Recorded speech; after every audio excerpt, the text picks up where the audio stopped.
Thank you again for being here. My name is Jen Krava. I am the Director of Learning Grants and Research here at Forecast Public Art, and I'm so excited today to be facilitating this talk with our current Change Lab Research Fellow, Paula Castillo, and our special guest, Sherri Brueggemann, who is in the report that Paula has created as part of her research fellowship.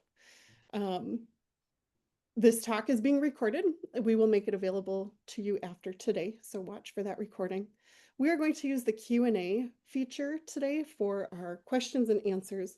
So if you have any questions as we go through the webinar, please drop them in that Q&A chat. You should be able to see that at the bottom of your screen and just click on it and submit a question. Before I turn it over to Paula and Sherri, I just want to share a little bit about Forecast. In case you are not familiar with us. So we are a nonprofit organization that was started in 1978, and you can see our mission here on the screen. We are really working for public art that advances justice, health, and human dignity. We do that in 3 different ways. One is that we help artists do work in public. We can't have public art without public artists.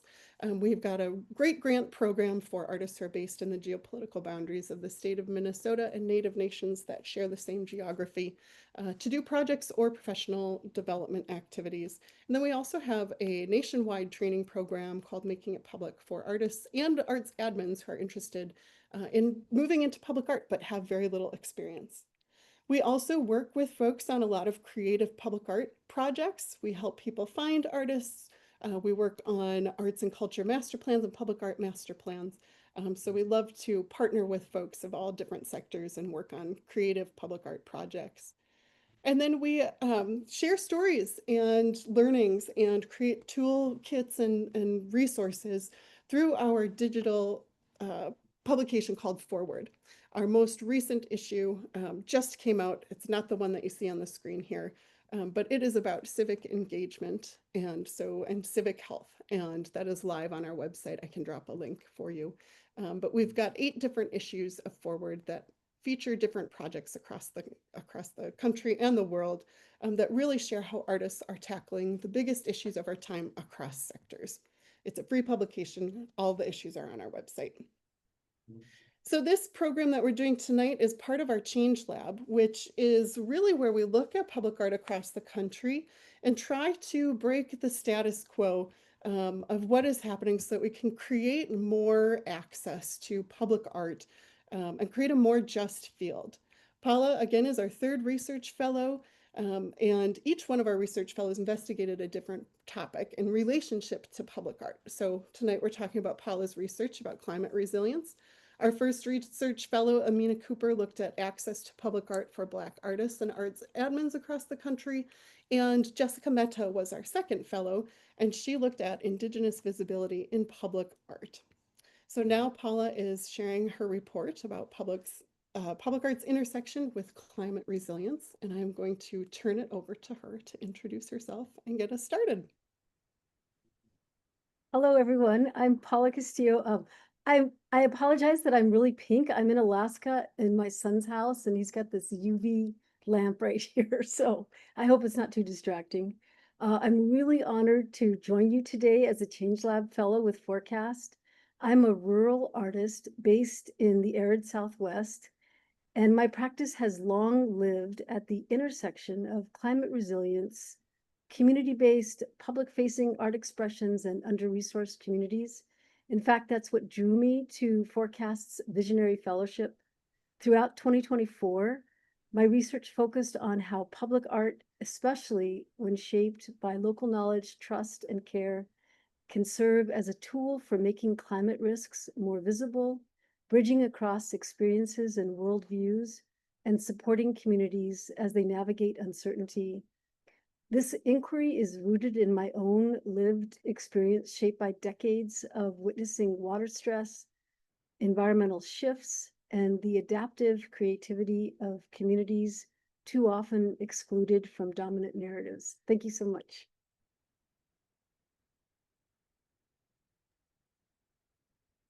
Do you want to jump into your presentation? We can just. Sure, I'll jump right in, and the slide that starts it, that's the perfect slide. Thank you so much, Jen. You bet. Before we dive in, a quick note on structure. This isn't a linear walkthrough of every recommendation in my paper. The 3 works I'll focus on today are drawn directly from my research, each chosen with care. Together they offer a kind of summary, not a checklist, but like a compass. They point toward what I now see as the most vital directions for public art in a time of ecological and social uncertainty and complexity. Work that clarifies the stakes, nourishes cultural memory, and fosters local cohesion and agency, especially again in places too often treated as peripheral. Public art, when grounded in community and imagination, can help us move through change with dignity and agency. A reminder that resilience is not the preservation of what was, but the capacity to navigate what comes next. This project grew from dozens of interviews with artists, organizers, public servants, and policy thinkers. To everyone who contributed, your generosity and insight are felt in every part of the research. I hope you'll all spend time with the full report, where a rich constellation of perspectives comes into view. Next slide, please. In New Mexico, where I live and work, climate change isn't hypothetical. It's already testing us in our water, our soils, our memory of rain. We draw 87% of our water from underground aquifers. These are ancient, slow recharging reserves. They're not being replenished at the rate we're pulling from them. Next slide. And yet, just south of Albuquerque, in a rural community that sits at the northern edge of the Chihuahua Desert, at the crossroads of ancestral and contemporary Puebloan communities, Meta, formerly Facebook, has built one of the largest data centers in the world. It will use millions of gallons of water per year to cool its servers in a desert. This isn't just extraction. It's irrational. We're draining irreplaceable water to sustain metrics for data sorted by algorithms designed for ever more targeted advertising. Next slide, please. And the communities most affected by this, already under-resourced, already vulnerable, already left out of decisions. Next slide, please. Let me share a striking counterexample offered by public art, not just to Meta, but to the entire logic of extraction and erasure. This is Nambe Wage, our center place, by Tewa artist Nora Naranjo Morse, commissioned as part of Albuquerque's Cuarto Centenario Memorial. This work offers a Puebloan response to a traditional bronze monument of Juan de Oñate and the Spanish settlers. Next slide, please. Naranjo's piece takes another path entirely, a 60-foot spiral walkway made of local earth planted with piñon, yucca, sage, and rosemary. Next slide, please. Boulders gifted by Pueblo communities mark the space, inscribed with visual languages of memory and care. At the center, a small water feature slips water gently across a stone. There is no plaque, no script. Where adaptation isn't innocent or purely generative, it emerges from centuries of erasure, displacement, and ecological harm. Next slide, please. This work, installed just steps from Nambe Wage, reflects a very different set of values.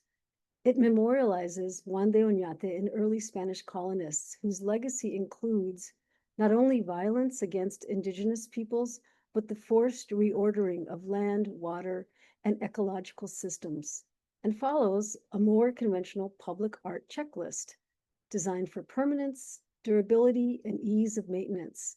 It's bronze. It's engineered to last forever in its original form. Next slide, please. Naranjo's work is made of earth. It lives in relationship to weather, to place, to community tending. It was built for belonging and transformation. That's what makes it powerful. It centers artistic imagination as infrastructure, not as ornament, but as foundation, a way of holding memory, contradiction, and the future in one continuous loop. A testament to the artist's vision and to the City of Albuquerque public art programs' willingness to hold space for difficult beauty. Next slide, please. Let's shift now from monument to ritual. This next project, I'll admit, I hesitated to include because it's mine. And this research and talk is not about centering my own practice, but after months of research, interviews, and reflection, I kept coming back to it because it is such a great example of what can happen when experimental, rural-based public art is trusted and funded. Next slide, please. This work, called Reverse the Curse, began along the Rio Grande, a river colonized by policies, borders, and diversions. By the 21st century, she had surrendered every drop of her water to a procession of governing bodies, even before it falls as rain or snow from the sky. Today, she holds no legal right to any of the water she carries. The idea for this artistic public expression was simple. What if the river's collapse wasn't just a policy failure, but a spiritual wound? Next slide, please. In curanderismo, a traditional healing system practiced in many indigenous Hispano communities in the Southwest, mal de ojo, or evil eye, is believed to bring harm through envy or excessive attention. The remedy, a ritual act of spitting meant to cleanse and protect. So I imagined, what if the river, so generous, so life-giving, had drawn envy? What if we humans could offer something back, a healing ritual of return? Next slide, please. So people from Taos, New Mexico to Juarez, Mexico gathered at bridges crossing the Rio Grande and spit well water into the river. Next slide, please. Ceremonially, as an embodied tithing to a river that has given so much to our human communities, but not allowed to have any share of the water she carries. Next slide, please. A remedia, a spell. It's absurd, it's intimate. It's an act of shared grief and shared attention. Next slide, please. This isn't a static monument, it's mobile, participatory, a rural-led climate response. Next slide, please. It doesn't illustrate resilience, it practices it. Next slide, please. And it reminds us, in communities where infrastructure may be broken, where funding is scarce, there is still memory, there is still care. Thanks to flexible support from Site Santa Fe, one of the few institutions funding experimental, rural-led public art in the Southwest, this piece did not have to wait. Public art doesn't need a pedestal. It needs the kind of funding that listens. Next slide. Next, I'd like to talk about Asase 3 by David Adjaye, a monumental sculpture in St. Louis, Missouri, outside the Griot Museum of Black History, made entirely of rammed earth sourced from the region. Next slide. Public art can also be a testing ground for the future, especially when it comes to climate conscious materials and methods. Next slide. Its smaller scale allows artists and partners to try things that big infrastructure often can't. Again, experimental processes, experimental materials.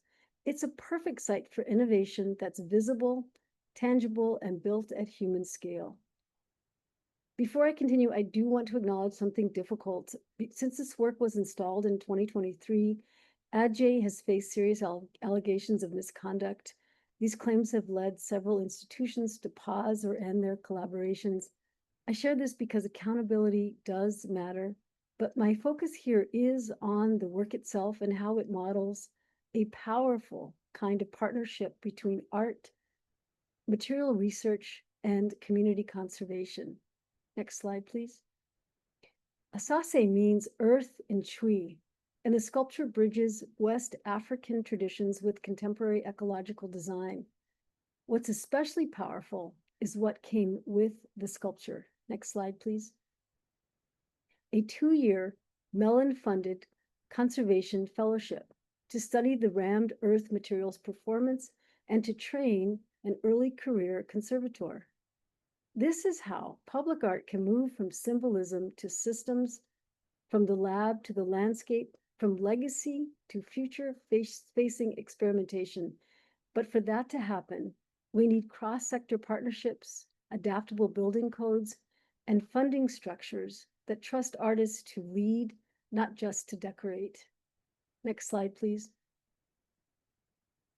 Public art too often arrives as the final flourish on a civic upgrade, a fast-tracked, beautiful object that's easy to approve, safe to insure, and designed to comfort. And this is not because of malicious intent. This is machinery, overworked administrators, limited timelines, and a system that rarely makes space for the deep, unruly labor of community-rooted art. But resilience isn't imported. It's built with what's already there. Memory, ritual, contradiction, imagination. Next slide, please. And if we only justify public art in economic terms, tourism, foot traffic, job creation, we lose its real power. So yes, measure economic impact. Next slide, please. But also defend the deeper truth. Culture shapes whether people adapt or retreat. Next slide, please. Whether they feel connected or abandoned. Next slide, please. Public art must be trusted to speak, to educate, to mourn, to disturb, to imagine, especially in communities still waiting for real investment, the kind that adds to community climate resilience without fueling displacement. Next slide, please. We can keep climate risk visible, local knowledge alive, and communities connected through public art with flexible partnerships and local trust. No one knows this better than our guest today, Sherri Brueggemann. Her decades of work in Albuquerque, New Mexico prove that true flexibility and partnership can turn constraints into opportunities and keep public art responsive to real community needs even when conditions shift. So as we think about what's possible, I invite us to keep Sherri's example in mind. Local trust, creativity, and adaptability turn big ideas into real anchors for people and place. Thank you all, and welcome, Sherri. Thank you, Paula. Thank you for your thoughtful research. And I just want to say thank you to both Paula and Jen for inviting me to be part of this conversation today. I'm Sherri Brueggemann, and I am the former Public Art Division Manager for the City of Albuquerque. And I'd just like to state kind of right off the bat that I'm still transitioning from saying we when referring to the city's public art program. I was there for 18 years, and it's kind of hard to let that go. I only retired 3 months ago, but I speak here today with full respect for all of the current staff and the board members who continue on. So I know that they understand we're the collective we. So when Paula asked me to interview me about this project, about the City of Albuquerque Public Art Program, I was a bit unsure about how a municipal public art program fits to her climate resiliency inquiry, especially since the Albuquerque Public Art Program is the biggest and the most unurban part of our state, and we had not specifically addressed climate as a formal theme for commissioning public art. But my comments today are in response not just to what Paula has presented here, but also 8 to 10 conversations over time that we've had, and it's also in response to her research and having read her entire report, which is incredible. I encourage everyone to read that. So one of the main themes in Paula's research, her inquiry that she talks about a lot in her report, is this idea of where does the rural come into play? And that's something that I was really toying with when we talked about rural in showing itself in a municipal public art program. So Paula's passion for the rural prompted reflections on how the public art program in Albuquerque actually does address that. And really, it's pretty simple. So many of the artists that apply to the public art program in Albuquerque and are funded by that program are from communities that are not, that are very nearby. And some of the arts administrators, including myself, I'm actually from Valencia County, where Paula showed the slide of where Meta is building that huge facility. So I consider myself sort of rural. So that sensibility of bringing the rural and sort of under-resourced communities into public art can absolutely happen, because public art programs are very pervious that way in terms of, where artists reside and where they come from. So as a result of her questions and our dialogue, we both realized that the program does inadvertently support definitely rural perspectives and values through city-based opportunities, even though, we don't necessarily put those in our calls for artists. So during our conversation, it also occurred to me that the biggest contribution that could contribute to Paula's research theme was the fact that the public art program of Albuquerque has over the years become very flexible with what we can fund. We spent about 15 years trying to figure out a way around our own guidelines and policies and procedures to fund temporary public art. And once we did that, almost immediately, all of the applications that the public art program received were about the environment or about climate, or in particular, climate resiliency. So that was pretty amazing to us, especially since at that time, when we were dipping our little toe into the idea of temporary public art, we had a very modest, almost not very healthy, but we were able to do it, modest $1,000 to help fund temporary public art. And those artists were just amazing and use those funds very, very creatively to bring awareness to, environmental issues that they were interested in educating about with public art. So we went on to fund public art, temporary public art for many, many years. We're eventually able to increase the budget, so they were a little more realistic. But all of those early successes helped us justify a full change of our ordinance and the guidelines in 2022, which now fully allows for temporary public art, as well as increasing the allotment from 1% to 1.5%. So the fact that we can use some of that extra 0.5% to fund temporary public art that we don't have to provide conservation and maintenance for, it is intentionally designed to eventually go away. That allows us to keep resources more available for artists instead of putting it into conservation and maintenance. One of the other elements of Paula's report and conversation and interview with me was talking about the idea of longstanding partnerships with public art programs. And probably a lot of administrators who might be on this talk know that partnerships are really, really important, whether you're partnering with other government agencies to open up space, public space, or utilize, partner in funding, whether you're partnering with nonprofit arts organizations or maybe youth-centered organizations. All of those kinds of partnerships are really, really important. And so we've had many longstanding partnerships with those types of different groups in the community. But more recently, we had a partnership that was brought to the public art program from a somewhat unlikely collaborative agency, two entities actually, which is our Department of Information and Technology and our community college Internet of Things coding bootcamp. And so I'm going to talk about that a little bit more in just a minute too. But Jen, if you want to pull up my slides, I want to talk about a couple of projects. So I mentioned that We worked really hard to bend our own rules to figure out how to change and get around our own public art policies and guidelines to be able to fund temporary public art.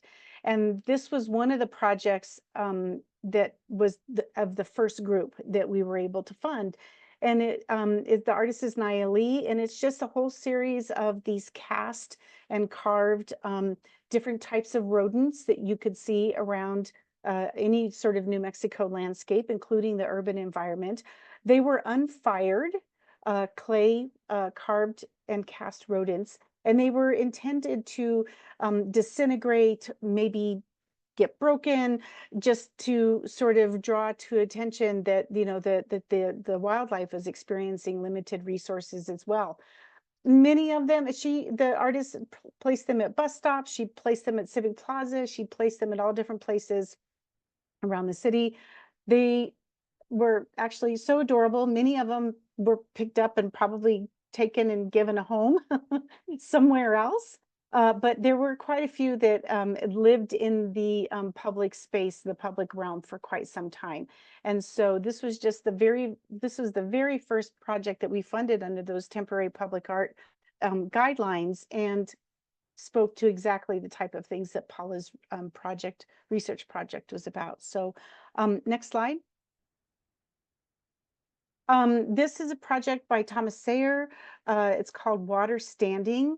And this is a result of collaboration between the Parks Department, the Storm Drainage Department, some housing development groups, as well as the New Mexico Water Conservation Alliance. And in this particular slide, immediately to the left-hand side of the sculptures is the beginning of a slope of a very large detention basin that was designed to collect a lot of storm water runoff. When we have monsoon season in New Mexico, we can get hundreds and thousands of gallons of rain in minutes, and we have this intense storm drainage system to be able to capture that.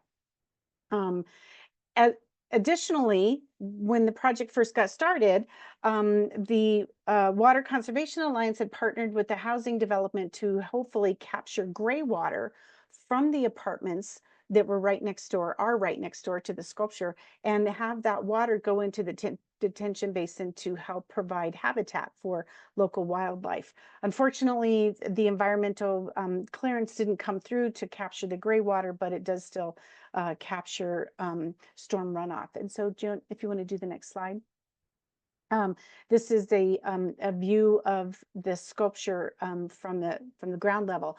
But the artist, Thomas Sayer, basically really thinking about the detention basin as a vessel that holds water, wanted to celebrate the way that human beings have utilized and created and decorated vessels that we transport and store water in. And so he has several different eras and styles of water vessels. And of course, the one right in front is the ubiquitous water bottle, which is even that's changing as the form more and more as we go to more sustainable types of portable water carriers instead of the plastic bottle. So this ended up being a project very much about some of Paula's themes that come out in her report, such as, seeing art that, shelters, teaches, and shields memory of different types of our environment.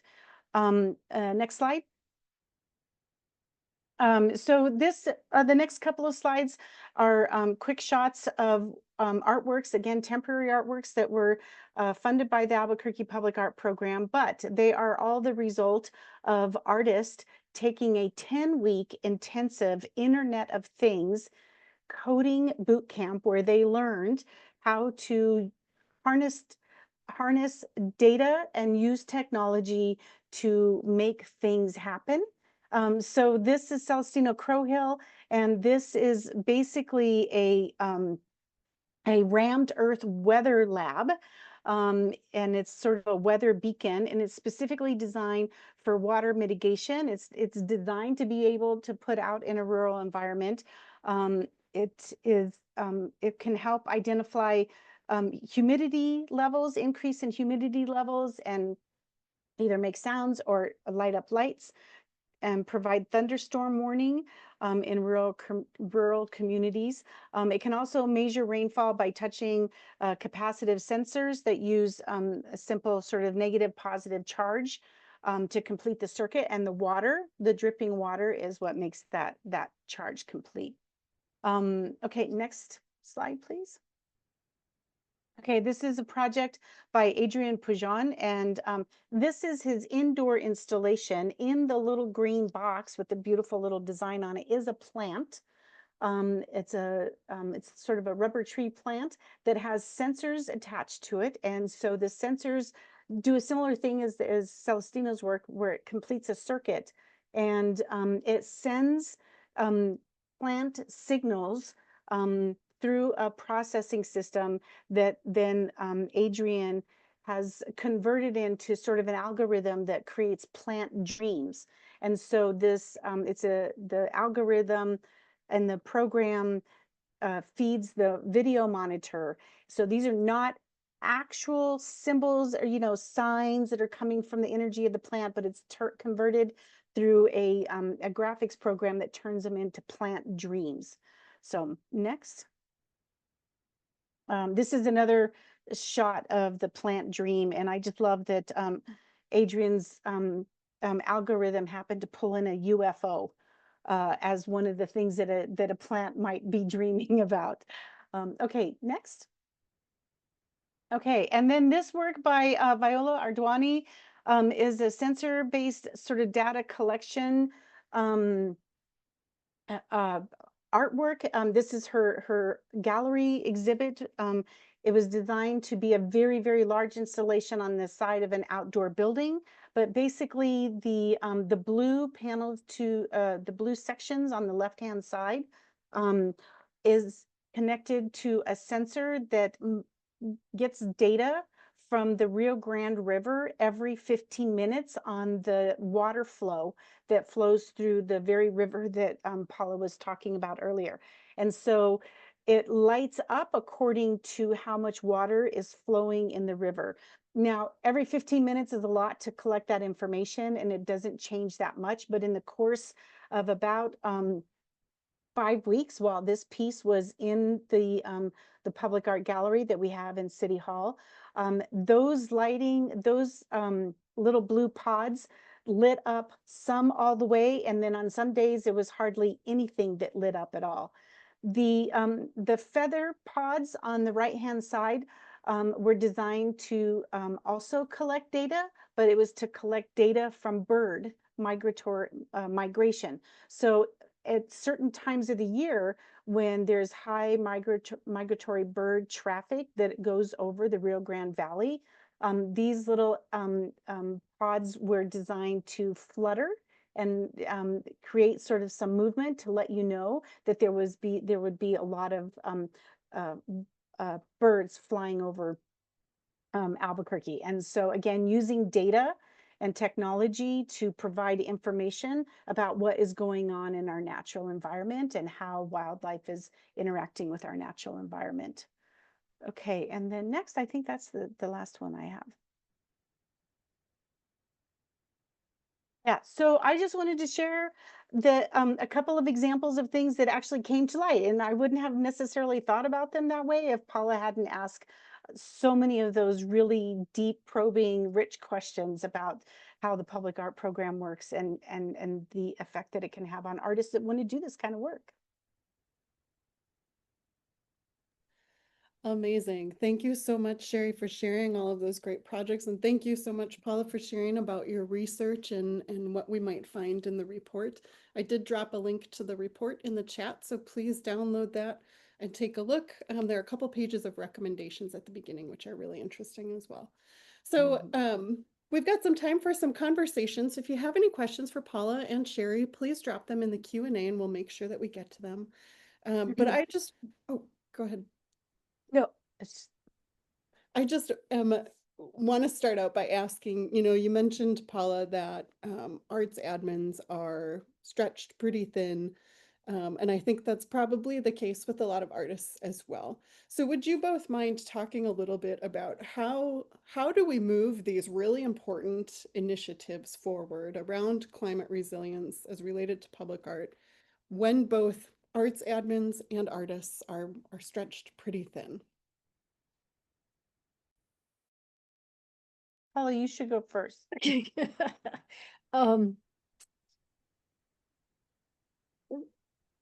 I was so inspired by so many conversations I had, and the agency that as humans, sometimes rightfully so, are viewed in a very negative lens, are bringing forward some of these really important conversations. And I think that's the start of it, is that we all, maintain a hopefulness in some way, and not to bury ourselves in a dystopian view of the world, but that we continue to maintain hope. And I do really strongly believe that creativity is probably the crux of hope, where there's almost a fictionalized storyline where we're imagining what could be possible.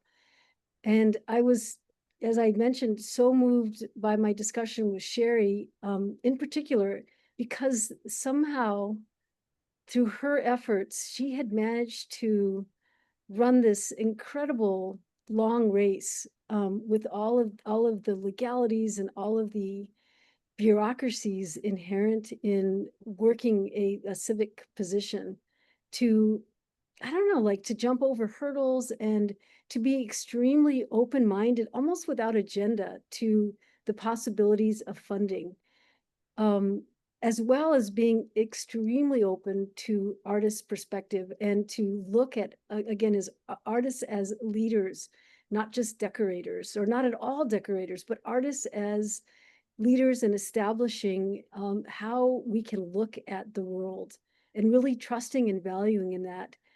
And otherwise I don't really know how it's done, except for in the moment, and with that sort of flexibility and deep trust in those relationships. And not just artists, but in other community connectors who exist in our communities, and people who have expertise that just because of the pressures of living a human life, we can't all hold all of the expertise that are required to engage in this.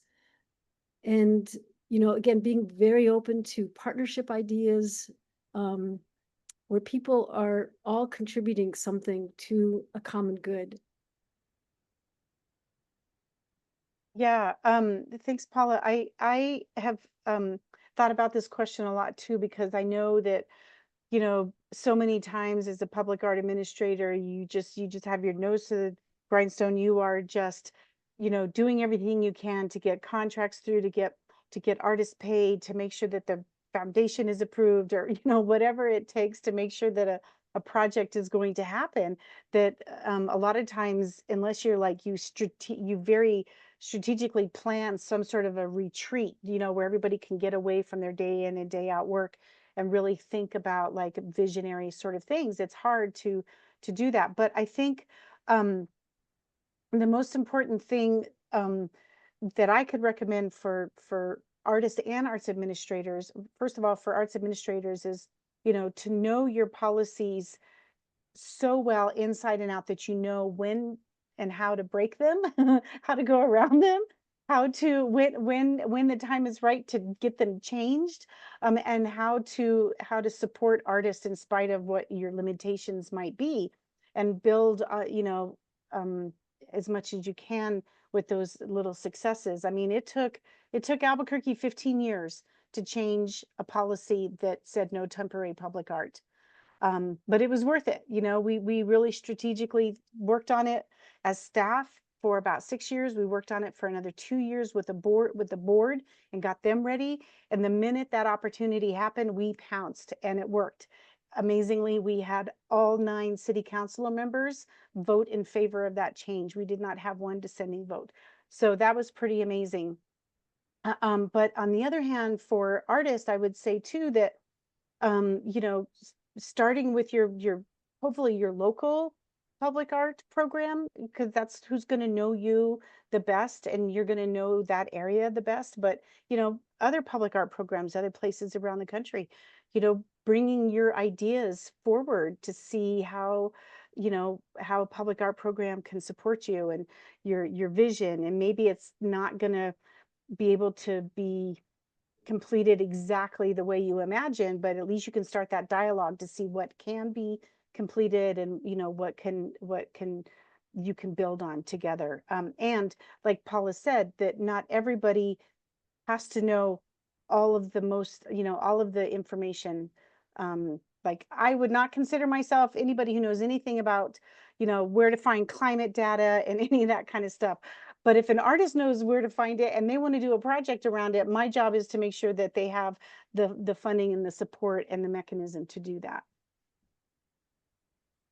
Jen, I would add one thing too. Thank you, Sherri. And as an artist, I would add that any of us here today who do apply for public art commissions, we know by experience how competitive it is in today's world, especially with digital access to these projects, and how incredible public artists have become, particularly in the United States. At the same time, my advice would be not to read a public art prospectus with a narrow lens, to be broad-minded and bring your opinions, your values to a public project, even if you think it's something that is a sort of a static response to access to funding for something that in your mind, your value system, you might say to yourself, I would never apply to something like this. But take those opportunities to be really flexible about how you're approaching something and try it out. Just apply to things and see where it goes and bring your ethos to it. That's really great advice.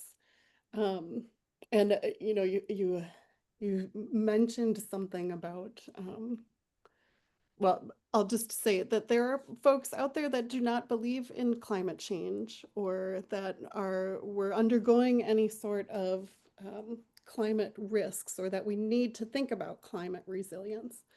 How do you communicate the importance of these conversations and these projects to whether it's the community or to, Sherri, you're lucky that you didn't have any dissenters on that ordinance, but how do you communicate to folks who are maybe higher up in your organization? What are some suggestions that you have around communicating the importance of this work and these projects? I would call for someone in our group. I know there's some people with great environmental expertise to talk about it. Is Jamie Buchanan still on? But that is such a controversy. I was talking to someone the other day about bias and sort of the conflict of, is it bias if you believe it's truth? Like and how does interplay with that sort of concept?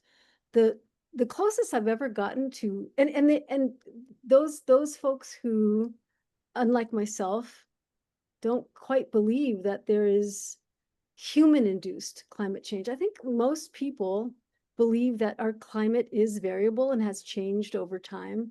They're not buying into the idea that humans are the source for this this hugely rapid catalyst of climate change, almost endowing climate with capabilities that were unheard of before. And I think of something like the example that I used about that in New Mexico, we draw 87% of our water from our aquifer, which is stunning to me. Or that the levels of CO2 currently on the planet is unheard of in millions of years, or the impact of the Haber-Bosch method via agriculture, and the changes that humans have imbued the climate or the nitrogen cycle with, and a lot of it, one could argue, for good causes. I mean, agriculture feeding humans is a good cause. It's also very difficult, I think, for humans, even humans who are working on lots of social justice issues to decenter the human and to really try to imagine that the human is one of trillions of species on the planet, and how to allow for all of these species together, and animate things too, to speak. But one of the closest I've ever come to is trying to think about, like, when humans have taken up the cause of climate change compared to other things that we've taken up the cause for. And a really great example is World War II, and the amount of resources from our end as an American, from our end in working against the great challenges we were perceiving in the world. And a lot of that information really truly was innuendo and rumor. And I would argue, and this is not a bias, I would argue that climate data is a real thing. It is not a hoax. It's not political, particularly when we look at the way scientists approach the idea of no bias, even though we know that that is very difficult to achieve complete objectivity, but that is a scientific ethos. And that there's all of this information out there, and yet humans have been so slow to respond to it. I think it's a really good example of the challenge that you speak of, Jen. And I've thought about it, and I know a lot of other people have thought about this too. Like, why is that? And I think it's because, this is my opinion, I think it's because the idea of climate change is still very remote, especially for Americans. The two places on the planet that are experiencing it in our American community are the American Southwest and the Arctic. And most people don't live there. Most people live on the East Coast or the Midwest or on the Californian West Coast, even though we're seeing some of that definitely in California. And there's not, for some reason, humans really like to know who our enemy is.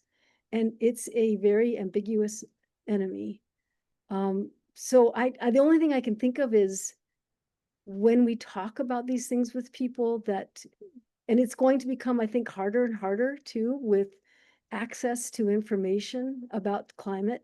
But my recommendation is that when we talk to people, we as artists, as anybody who's concerned about this, to try to stay as informed as possible and not to get defensive with other people's worldviews, and to engage in dialogue with people and to practice the ethos of examining climate resilience and how it's going to not only impact us humans, but the entire planet.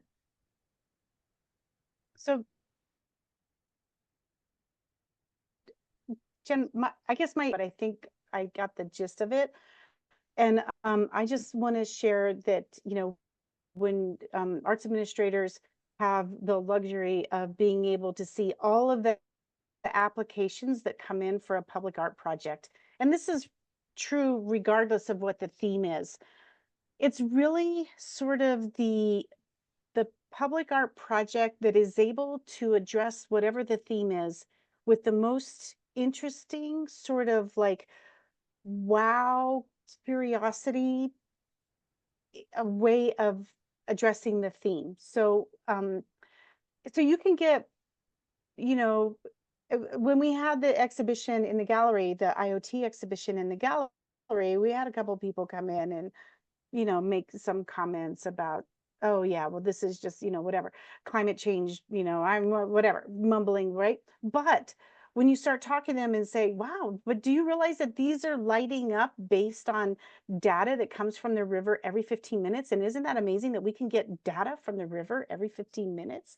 And so if artists can stay hopeful, like Paula said, and find those ways of presenting their artwork idea in a way that is going to cultivate curiosity and, oh, wow, isn't that neat? Isn't that interesting? And I'm just gonna say it, beauty, in beauty in the way that the work has been executed, not like decorative beauty, but beauty in the way that say, wow, look at that, and get that, make that a point of entry into the deeper meaning of the work. So for example, Thomas Sayre's very large vessels, those things are they are huge, and they're cast texture, and then they're really beautiful. But it's an immediate aha moment to say, oh my gosh, those have the same texture as dried out riverbeds, and here he's made these water vessels that are out of clay, that are, also have the texture of what happens when there is no moisture. So it's that beauty of whole the whole project. Yeah, bringing people in is a key part of it, right? How can you bring them in to learn more and have those conversations? Mm-hmm.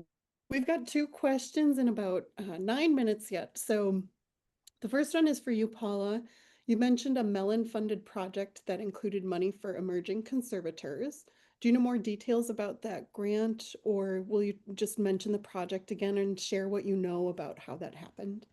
It's Asase 3. It's David Adjay's work at the Griot Museum in St. Louis, Missouri. I would have to look at my paper to see how it came to fruition, but that's the project, and I do address it pretty extensively in the paper. My sense is that it was a partnership vision that came out of the work that Ajay did, the Ram Earth work, and the focus of the museum. And they developed this partnership with the Mellon Foundation, again, to fund a, thank you, whoever posted that. Oh, Jen did. Thanks, Jen. Yeah, I think it's really amazing. And I think that we all might agree that this is a very difficult thing to pull off at this level, especially if people are working in a siloed way. And that, to me, my intuition is that there were lots of people who gathered together and who became very inspired together. And through that process, because all of these processes but partnership is such a creative thing. We all know if we've ever worked on something beyond our own sort of studio practice, that when we as humans, one of a wonderful characteristic of humans is the way that we all inspire each other. And so that's my guess is how that came about. It also makes me think about, you said a few things about like memory, right? And the past and history. And so there's this direct connection between that, the climate resilience work you both are talking about, and then something like this internship that helps us think about the future, right? So there is like all this connection between the past, present, and future that we see coming out through these projects. And to respond to contemporary human pressures that Sherri talks about, the legal pressures that these civic entities have to negotiate all the time, negotiate all the time. What a wonderful idea, a wonderful way to, instead of sort of protesting these things, to say, well, I'm going to use this as a pathway forward. Yes. We have another question in the chat. This one might be a little bit more theoretical, but does art even have a relevance now? We're well into a rapid anthropogenic extinction event. The science about this is clear. Maybe we can make art about decentering ourselves, but how do we do that? Any thoughts on that question? I saw that question, Gary. Thank you. That's such a great question. Sherri and I are actually working on a project with a wonderful human working at the University of New Mexico. His name is Dr. Manuel Montoya. He's an economist.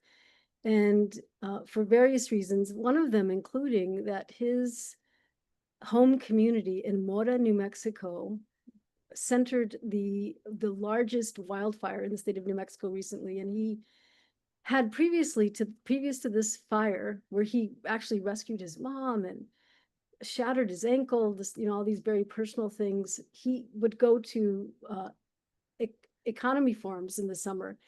And after this devastating fire, he decided to go to the World Biodiversity Forum in Davos, Switzerland. And a funny story he tells about it is that there's all this infighting between and this is so human to me, climate scientists are fighting with biodiversity scientists and the path forward.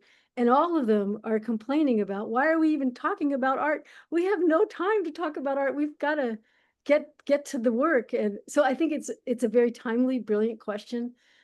As an artist, I will tell you too, when I first started this research, I'm a very skeptical person about human action, and I'm very skeptical about public art and just anything that we're doing. And through it, I became so inspired again, gratefully, by art and the capacity for art. Although side note, I don't believe art has any meaning or purpose, and I really like to maintain that. It's a very mysterious thing that humans have engaged in historically. At the same time, I do feel that if there is a purpose, or if we're going to use that language, that it has an incredible capacity to bring people together. It has an incredible capacity to bridge different experiences, because it's not primarily didactic. It doesn't lecture, it just sort of like allows us to consider things in a non-defensive way. But yeah, the human-centered thing, and art is a very human-centered practice, but that's a conundrum for me when I speak to other artists, and how like we have a really hard time getting out of our heads to imagine anything, or we feel like guilty about it because we also check ourselves and say, how could we even imagine anything besides our own experiences? But great question, Gary. Thank you. Yeah, I think I would just say that I think art matters more now than ever, just because if we can't have inspiration through art and creativity and expression to help us understand what is going on around us, and if there's any hope, we have to be creative about it.